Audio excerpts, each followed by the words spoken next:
Hello and welcome to episode 6 of HyperSpace, the fast-paced breakdown place coming to you from colorful Colorado. On today's episode, we'll sum up the exciting fit test campaign of Starship Superheavy Booster 4 and Starship 20 at the orbital launch site in Boca Chica, Texas. Additionally, we'll take a look at Boeing's stranded bird, the Starliner crew capsule, and finally, for launch activity on today's episode, we'll look at the Cygnus mission delivering fresh supplies to the International Space Station, as well as the failed GSLV F-10 launch from the Indian Space Research Organization. That's all coming up today on HyperSpace. For the first time on HyperSpace, we start off in Boca Chica, Texas. The Starbase team was incredibly busy with the inaugural fit test of the Starship launch system. The fit test campaign was kicked off on July 31st by the installation of the launch table to the orbital launch mount. While there is still a plethora of electrical and plumbing systems needing to be installed at the orbital launch complex, the Starship teams were able to fully assemble the first fully stacked Starship system in the following days. Super Heavy Booster 4's assembly was completed in the Starbase high bay on August 1st, and SpaceX promptly installed 29 Raptor engines in less than 24 hours. The booster was then rolled to the orbital launch complex on August 3rd, and was subsequently lifted into place on the launch table the following day. Over the same period, Starship 20 was stacked in the high bay with a near-complete installation of the thermal protection system designed to keep Starship intact during atmospheric re-entry. The Starbase teams also installed 3 sea-level optimized and 3 vacuum-optimized Raptor engines on Starship for a grand total of 35 engines installed between Booster 4 and Ship 20. S-20 joined Booster 4 at the OLC on August 4th. High winds on August 5th prevented the teams from joining Ship and Booster, but in the early morning of August 6th, the tallest and most powerful rocket in history was fully assembled for the first time. The fit test campaign appears to have been a complete success, and the stack was disassembled, and Starship was rolled back to the build site on the same day of the fit test for removal of its Raptor engines, as they will undergo further testing at SpaceX's complex in McGregor, Texas.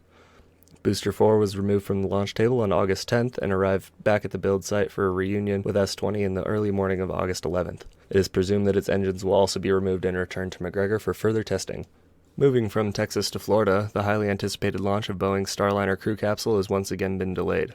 13 valves on the capsule's service module are not operating correctly, and the mission has been delayed until the problems can be fixed. It is unclear what caused the damages, but lightning storm seems to be the running theory. The Boeing teams have been able to command 8 of the 13 valves open, but with 5 still stuck, the mission remains grounded. The likelihood of Starliner being removed from its Atlas rocket seems to be shrinking as the difficulties improve, but nothing is definite. Once Boeing teams have solved the issue, the capsule will launch uncrewed to the International Space Station.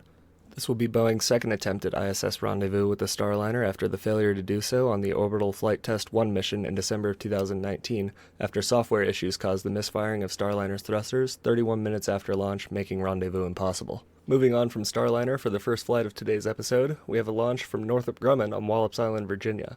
At 5:01 p.m. Central on August 10th, an Antares 230 Plus lifted off from Launch Pad 0A at Wallops Flight Facility.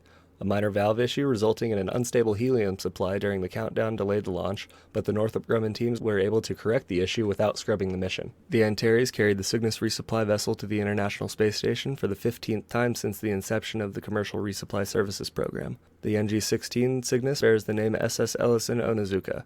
Onizuka was one of the 7 crew members lost in the 1986 Space Shuttle Challenger disaster. During his time with NASA, Onizuka was a trailblazer. He was the first astronaut from Hawaii and the first Asian American and first person of Japanese descent to reach space, an accomplishment made on the STS-51C mission aboard the Space Shuttle Discovery. The SS Onizuka carried over 3,700 kilograms of supplies and science to the orbital laboratory, with soft capture confirmed at 5:07 a.m. Central on August 12th. Hard capture and bolting of the SS Onizuka was confirmed at 8:42 a.m. Central. Cygnus will remain on orbit for roughly 3 months with a planned departure in November. And finally, for our last segment today, we have the first coverage of a launch failure since HyperSpace's inception. At 7:13 p.m. Central on August 11th, the Indian Space Research Organization launched a GSLV Mark II from Launch Pad 2 at the Satish Dhawan Space Center in India. The mission was ultimately bound for a geostationary orbit. The first 2 stages of the vehicle performed nominally, but an issue with the vehicle's 3rd stage was noticed shortly after the separation as the vehicle began to tumble.